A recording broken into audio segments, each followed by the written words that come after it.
안녕하세요. 네, 안녕하세요. N비전 74 이야기를 좀 해보겠습니다. N비전 74 발표될 때 난리도 아니었어요. 박수 멋있었죠. 치고 네. 막 휘파람 불고. 우시는 분도 계셨어요. 누가 울었어요? 네? 누가? 그때 장 기자님도 살짝 그래요? 그렇다고 그러고 그럴만하지. 그냥 네. 영상을 너무 멋있게 뽑아놔서. 또 다른 분들도 많이 눈물이 고일 뻔했다 뭐 이런 말씀들이 있었죠. 그런데 이제 실체를 뭐 자세히 확인한 건 아닌데 대충 이제 구조를 보고 저희가 이제 또 앞으로 이런 형태가 과연 왜 선행 개발이 되느냐, 항상 이걸 생각을 해야 돼요. 도대체 이걸 어디에다 쓰려고 하는 건가. 지금의 형태는 연료전지와 P 시스템, 그러니까 리튬이온 배터리, 이것이 병렬로 해서 두 가지 시스템을 통해서 무게 문제를 또 해결을 하고, 그리고 배터리의 용량에 따른 다양한 문제들이 발생하죠. 비용 문제도 있고, 그리고 또 주행거리 문제도 있고 하니까. 그럼 이제 수소가 왜 리튬이온 배터리와 같이 융합이 되면 주행거리가 많이 늘어나느냐? 사실 이 리튬이온 배터리가 배터리 중에서는 연료율이 높지만 에너지원으로 따지면 어때요? 에너지원으로 치면은 네. 뭐 가장 낮은 위치에 있죠. 사실은 배터리라는 게 아직 인류의 기술로 봤을 때 지금 화석 연료들에 비해서는 네. 굉장히 같은 부피 밀도를 가졌을 때 이게 뭐 니켈 수소라든지 카드뮴이라든지 뭐 황산 배터리 이전에 네. 납산 배터리 이런 거에 비해서 월등하다는 거지. 걔네들에 비해서는 좋죠. 예, 배터리의 이 전자를 이용해서 전력을 내는 이 과정이 굉장히 오래되긴 했어요, 사실. 그렇죠. 예, 배터리를 개발해서. 근데 지금 납산 배터리를 주구장창 쓰고 카드뮴 배터리를 썼지, 리튬이온 배터리가 세상에 나온 거는 1985년이고 네. 상용화된 게 91년입니다. 네. 왜 이렇게 늦게 나왔냐면 사실 그동안 배터리를 여기저기 생활에 쓸 만한 게 없었어요. 그렇죠. 그러니까 60년대 후반에 이제 모스펫이라는 소재가 발명이 되고 전자제품이 나오니까 이 전자제품의 전원 문제가 대두가 됐고, 그래서 이제 배터리가 탑재가 되기 시작을 했죠. 처음에는 카드뮴이 사용됐다가 니켈 수소가 또 개선을 좀 했다가 요것만은 부족하니까 리튬이온이라는 거를 여기다 넣으면 얼마나 좋을까.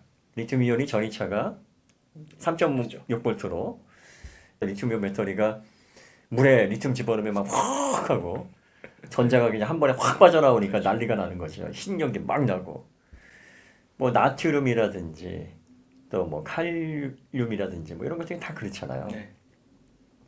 그럼 이제 오늘 배터리로 했을 때 밀도가 높은 거지. 그럼 이제 이 배터리 그 전지 중에서도 리튬이온 전지보다 조금 더 나은 게 연료전지예요. 네. 연료전지 연료율이 좀 좋아요.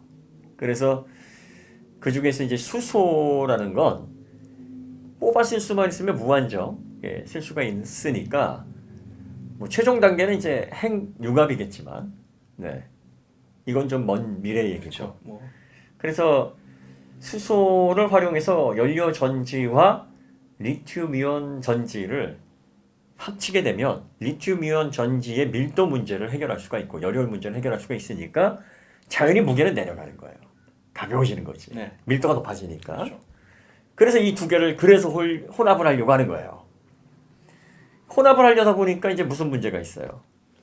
이 두 개의 배터리가 두 종류의 배터리가 기본적으로 셀당 갖고 있는 전압 자체도 다르고 특성도 다르고 여러 가지로 차이가 많기 때문에 얘네를 바로 합쳐가지고 운용하기에는 그 목표로 한 그런 것들을 다 이룩하기가 사실 어려운 그런 형국이죠. 수소는 특히 지금 단일로 사용을 하기에도 문제점이 완전히 해결이 안 된 상태입니다. 그리고 수소가 지금 넥소에 들어가는 게 고방전이 좀 어려워요. 네. 이 연료전지 스택 같은 경우에는 고방전에 적합한 타입이 아니라서 여기 사실 어떻게 보면 리튬이온보다 그 가격이 훨씬 더 높아요. 수소 비싸죠. 연료전지가. 근데 이걸 두 개를 합치게 되면 가격적인 부담은 올라가면 올라가지 내려가지는 않는단 말이에요. 그렇죠. 그러니까 아무래도죠. 어떻게 보면 대중화 될 수 있는 컨셉은 아닙니다. 아니에요. 그런데 이제 현대가 N비전 74를 통해서 두 가지를 혼합을 해서 후륜구동으로 해서 500kW를 뽑아내겠다. 그리고 거기에서 이제 우리가 좀 관심을 가졌던 게 이게 롤링 랩. 뭔가 연구를 통해서 결과물을 내겠다라는 의지 표현이잖아요. 그렇죠. 단순히 보여주고자 하는 게 아니라. 그러면 비전 FK라는 프로토타입을 우리가 받고 또 넥소라는 차를 통해서 수소에 현대가 얼마나 의지가 있다라는 것도 알았고 eGMP를 기반으로 한 현대 전기차 전동화 기술도 지금 상당한 진척을 보이고 있고 이걸 썩는다고 하니 그래서 사람들이 우와 기대가 엄청났죠. 네. 그랬단 말이에요. 근데 지금 선행 단계의 결과물을 놓고 판단하기엔 좀 그렇지만 저희가 보는 관점에서는 이런 형태를 양산을 하려고 하는 건 아닌 것 같아요. N비전 74를. 네. 그러니까 처음부터 양산으로 접근하는 게 아닌 것 같다. 양산으로 접근한다 그러면 아무리 선행 연구라고 해도 단순히 병렬로 연결을 해서 전지와 전지, 연료 전지와 리튬이온 전지를 합쳤을 때 얼마나 주행거리가 확보가 되고 어느 정도 효율이 나오는지 요거만 데이터를 뽑는 아마 그런 연구에서 더 한 발 나아가서 이 하이브리드 연료 전지 셀이 되려면 어떻게 가격을 낮추고 어떻게 소형화가 될 수 있고 그리고 통합 제어를 통해서 C레이트를 어떻게 낮출 수 있을까 하는 그 단계까지 들어가야 되는데 그렇죠. C-레이트가 중요한 요소죠. 맞아요. 사실은 우리가 거기에 집중을 했거든. 그렇죠. 예, 그러니까 필요할 때는 수소만으로 또 필요할 때는 리튬이온만으로 또 필요할 때는 합쳐져서 그렇죠. 그럼 각각의 방전에 대한 부담이 줄어드니까 고시레이트일 때 리튬이온 배터리와 퓨얼셀 연료 전지 스택이 다 수명이 다르잖아요. 크게 늘어난단 말이에요. 그런데 이게 단순히 병렬이라고 하면 뭐 필요할 때 리튬이온 배터리에 60kW 정도 뭐 아워 정도 된다 그러면 거기에 전력을 밀어주는 거예요. 예, 그 충전도 해주고 전력도 밀어주고 그러면 결과적으로 기본적인 부하를 다 감당해야 되는 게 리튬이온 배터리잖아요. 그럼 리튬이온 배터리 같은 경우에는 이게 고시레이트 500kW면은 60kW로 500을 견디려면 거의 8.5시레이트예요. 그렇죠. 엄청난 네. 고방전이죠. 그러면 이거는 수명이 오히려 더 짧아져. 그러니까 이 C레이트 부하가 더 커진 네. 거예요 지금. 그러니까, 부하가 더 네. 커졌는데 이런 구성으로는 저희가 생각했던 모습은 아닌 거죠 지금은. 결과적으로 이 두 가지가 조합됐을 때 한정적인 배터리 용량으로 어느 정도 출력과 주행거리를 낼 수 있느냐. 지금 선행 연구가 여기에 초점이 맞춰져 있는 것 같아요. 제 생각으로는. 그러면은 이런 형태의 고성능차가 만약에 양산이 된다 그러면 이거는 배터리 여러하나 수명에 상당히 큰 문제가 있을 거라는 예상을 할 수밖에 없어요. 그렇죠. 그러니까 저희가 실망한 포인트가 바로 거기입니다. 네, 맞아요. 그러면 이거는 이 형태로는 야 이건 좀 양산까지는 어렵겠다. 이걸 목표로 한 연구는 아니구나. 거기에서 이제 네. 살짝 현타가 온 게 그렇죠. 우리는 이제 그 디자인에 이 성능을 갖춘 하이드로젠 하이브리드의 뭔가 세상을 바꿀 만한 새로운 형태의 기술을 기대를 했단 말이에요. 전 그 중간에 그래가지고 얘네들을 통합적으로 이렇게 제어할 수 있을 만한 파워 컨디셔닝 시스템을 하나 더 두고 그렇지. 이렇게 해서 그때그때 필요한 C레이트를 미리 알고리즘적으로 이 파악을 해가지고 그때그때 구동에 어떤 것이 더 부하가 적은지에 이런 쪽으로 분배를 해줄 수 있는 그런 시스템이 이 두 개를 통합해 놨겠구나라고 생각을 했단 말이죠. 그래서 처음에는. 딱 열었을 때 잠깐 열어줬을 네, 때 네. 그것부터 찾았어. 맞아요. 왜냐면 그게 가장 잘 보이는 데 있어야 연구자들이 연구하면서 그렇죠. 추정하고 데이터를 취합하기가 좋으니까 어디다 숨겨놓진 않았을 거란 그리고 말이야. 그 사이즈가 어느 정도 꽤 충분히 크게 딱 보일 만한 구분이 돼요. 네, 그런 네. 사이즈여야 되는데 없더라고요. 없어. 안 보여. 우리가 못 찾은 걸 수도 있어요. 그럴 수도 있는데 일단 보여지는 부분에서는 없었어요. 없었어요. 그러니까 우리 생각으로는 이게 수소 연료 전지가 들어갔을 때 이쪽에 연료율이 높으니까 요게 플러스가 되면 결과적으로 무게를 줄이면서 리튬이온 배터리를 최소한으로 쓰면서 레인지를 얼마나 확보할 수 있을 것인가에 대한 선행 연구용으로 N비전 74를 연구하고 있는데 근데 이왕 하는 건 이제 고성능으로 연구를 하게 되면 뭐 다양한 그 설정 값을 얻을 수 있으니까 그렇게 진행을 하는가 보다라고 이제 저희는 저희 나름대로의 결론을 내린 거고 그러다 보니까 이 디자인의 하이드로젠 하이브리드는 만나기 어렵겠다. 그럼 이제 현대가 굳이 이 선행 연구는 뭐 다양한 형태를 위해서 실질적으로 양산을 하기 위한 목적으로 하는 건데 뭘 양산하기 위해서 이거를 연구를 하겠느냐? 뭘 양산하기 위해서? 그러면 지금 이 형태가 가장 필요한 대상이 뭐겠느냐를 한번 추적을 해봐야 된다는 거죠. 코나 EV서부터 SUV까지 펠리세이드 사이즈까지는 현대가 지금 eGMP나 앞으로 나올 EM, ES 다 뭐 이런 거는 다 대응이 돼요. 네. 그리고 효율도 높아요. 그렇죠. 그러니까 배터리에 뭘 붙일 이유가 없다. 그럼 이제 여기에서 배터리만으로 해결 안 되는 분야 때문에 아마 이 선행 연구를 하는 것 같은데 어떤 대상으로 그럼 만약에 이게 필요하냐? 제가 볼 때는 스타리아. 저도 스타리아 전기차. 비슷한 생각했어요. 저는 그 다음에 포터. 포터 전기차. 네. 그리고 그거와 비슷한 미니밴. 그렇죠. 자, 이런 것들은 스타리아가 2.1톤 정도 돼요. 그럼 11명이 타면은 한 800kg 정도가 되니까 총 중량이 거의 3톤 가까이 된단 말이에요. 그럼 여기에 얘가 한 400km도 가야 되잖아요. 주행을. 그러면 이 정도 무게의 400km를 가려면 한 90, 100kWh는 들어가야 돼요. 최소 그렇죠. 100은 들어가야 돼요. 그러면 배터리가 한 600, 700kg이 될 거란 말이에요. 이 정도 용량이면 600만 잡아도 바로 총 중량 3.5톤, 6톤이 돼버리는 거예요. 그럼 공차 중량 3톤이란 소리예요, 거진. 다 강화시켜야 되잖아요. 그렇죠. 구조를 다. 그럼 비용이 다 올라간단 말이에요. 또 무거워지고. 네. 그러니까 야 이거 문제다. 그럼 이거 전기차로 하는 데는 문제가 있고 그럼 이거는 수소로 다 감당을 해? 그럼 수소 연료 전지 스택이 또 용량이 커져야 되는데 수소 연료 전지는 고출력의 전력을 낼 수 있도록 설계가 되면 비용이 급상승을 해요. 그렇죠. 아주 이게 비율적으로 상승하는 게 아니라 그냥 그래프가 확 올라가요. 그러면 이걸 뭐 작은 걸 넣으면은 역시 마찬가지란 말이지. 출력도 안 돼, 주행거리도 안 나와. 결과적으로 그러면 야 이런 차를 만들려면 총 중량을 최대한 늘리지 않고 리튬이온 배터리 비용에 너무 많은 돈을 써서 차값을 높이지 않으면서 주행거리도 확보할 수 있는 건 하이드로젠 하이브리드밖에 없겠다. 그러면 하이드로젠을 15kWh나 20kWh 정도의 용량으로 연료전지 스택을 만들게 되면 요거는 비용을 좀 선행연구나 그 다음에 풀고 그 수량을 높여서 낮출 수 있는 방법을 찾아내고 또 그런 공정만 확보를 한다 그러면 한 50kWh의 리튬이온 배터리만으로도 350, 400의 주행거리를 확보할 수 있으니까 요거는 앞으로 배터리 밀도가 높아지고 배터리 가격이 저렴해지고 가벼워지는 이 시기가 도래할 때까지는 좋은 묘안이 될 수 있겠다.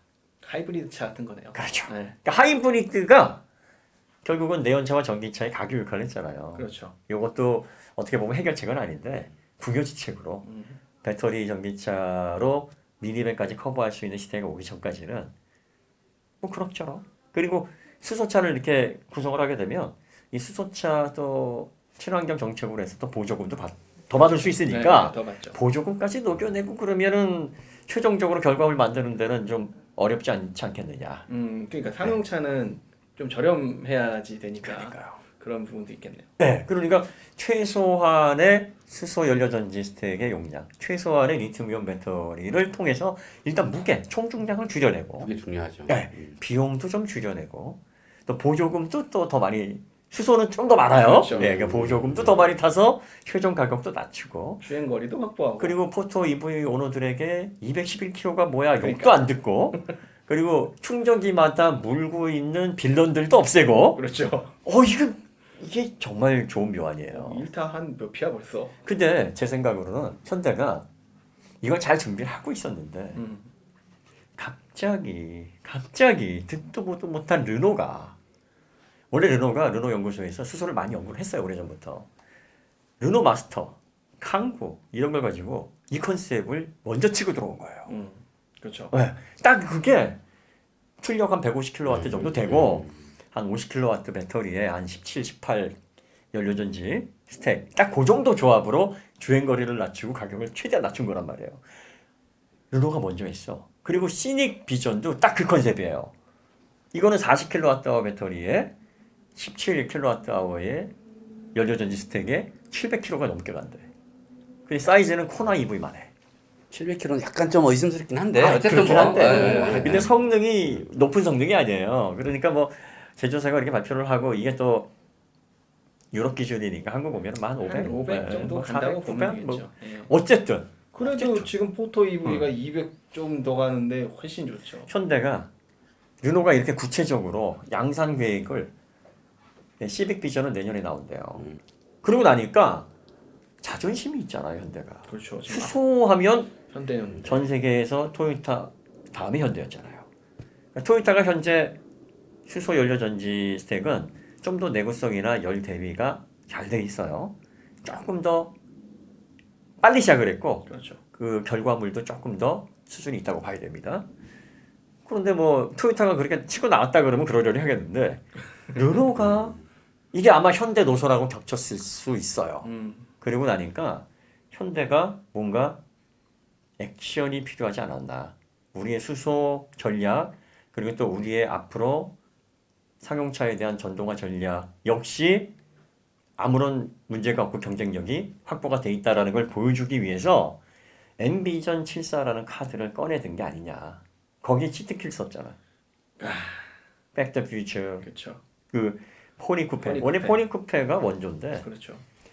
고 정주영 회장님이 의지는 있었는데 당시에 양산할 기술이 없었어요. 그래서 포기를 한 건데 그거를 이제 드로이안 창시자 그 모델을 만든 분이냐 조르제토 주시아로 그 디자이너에게 이거 우리 주시아에서 가져간 거잖아요. 그래서 이제 백투 퓨처라는 영화가 나왔는데 결국은 이러한 걸 통해서 우리가 수소는 현대다. 수소는 현대가 가장 앞서가고 있다. 그래서 강력하게 위에서 마케팅으로 찍어 누르기 위해서 이걸 보여준 게 아니냐. 제 생각은 그렇다. 그러면 저희는 지난번 라이브 때 그 마케팅에 넘어간 거예요. 넘어간 거지. 그러니까 이게 지금 어떤 사태냐면 속인 사람은 없는데 속은 사람 속은 사람만 있는 거야. 스스로 속았어. 너무 네. 꿈에 차서. 가해자는 없는데 피해자만 있는 거지. 아 참. 대표적인 피해자. 그렇죠. 심지어 저희 그때 그 얘기하면서 아 봐라 앰비전 73 벌써 여기까지 생각하고 있는데 르노 지금 뭐 하고 있냐 이랬단 말이에요. 우리가. 실제로 우리가 르노를 칭찬하고 르노의 방향성 그 전에도 집중했었어요. 네. 그래서 이걸 한번 다뤄야 되겠구나. 아 르노 대단한데? 야 이게 진짜 묘수가 되겠구나 해서 토요타 그러니까 전기차의 토요타의 시대를 르노가 야 갑자기 이렇게 하진 않았을 테고 정말 연구 많이 했구나. 이거 한번 관심을 가지고 봐야 되겠다라고 했는데 갑자기 현대가 앰비전 74를 넣고 와서 저마저도 다시 보니까 별거 아닌데? 상대적으로 이거 좀 약한데? 한동안 그렇게 생각을 했었어요. 아니 근데 실제로 저희가 생각한 대로 앰비전 74가 그런 식으로 지금 뭐 자세히 모르지만 왜냐면 저희가 다 본 건 아니니까 실제로 남의 연구소에서 그런 식으로 연구가 이루어지고 있다고 하면 그러면 그게 수준이 더 높은 건 맞는데 지금 보여지는 걸로만은 아닐걸. 이미 내년에 양산한다고 하니까 르노는 그러면 이것도 얘기가 달라지죠 그러면. 앰비전 74 같은 지금 선행 연구 단계라고 하면 만약에 그렇게 해서 실체를 내놓는다면 최소 5년이에요. 최소. 그렇죠. 네. 지금 형태로는 그렇죠. 지금으로서는 그렇게 봐야 됩니다. 그리고 그렇게 나와도 이게 대중화가 될 수 있는 상황이 아닙니다. 그런 컨셉이 아니고 또 그렇게 할 만한 가치가 없어요. 지금의 조합해서 선행 연구하는 그런 과정이라 그러면 이건 플러그인 하이브리드의 또 다른 형태일 수밖에 없고 별로 의미가 없다. 그러니까 원래 우리가 기대했던 그런 궁극의 각각의 장점을 취합해서 조합하는 형태는 사실 이런 형태에서 데이터라든지 연구 결과가 도출이 될 수 있을까? 사실 뭐 우리가 연구자가 아니라서 거기까지 뭐 단정을 질 수는 없는데 저희 생각은 그렇다.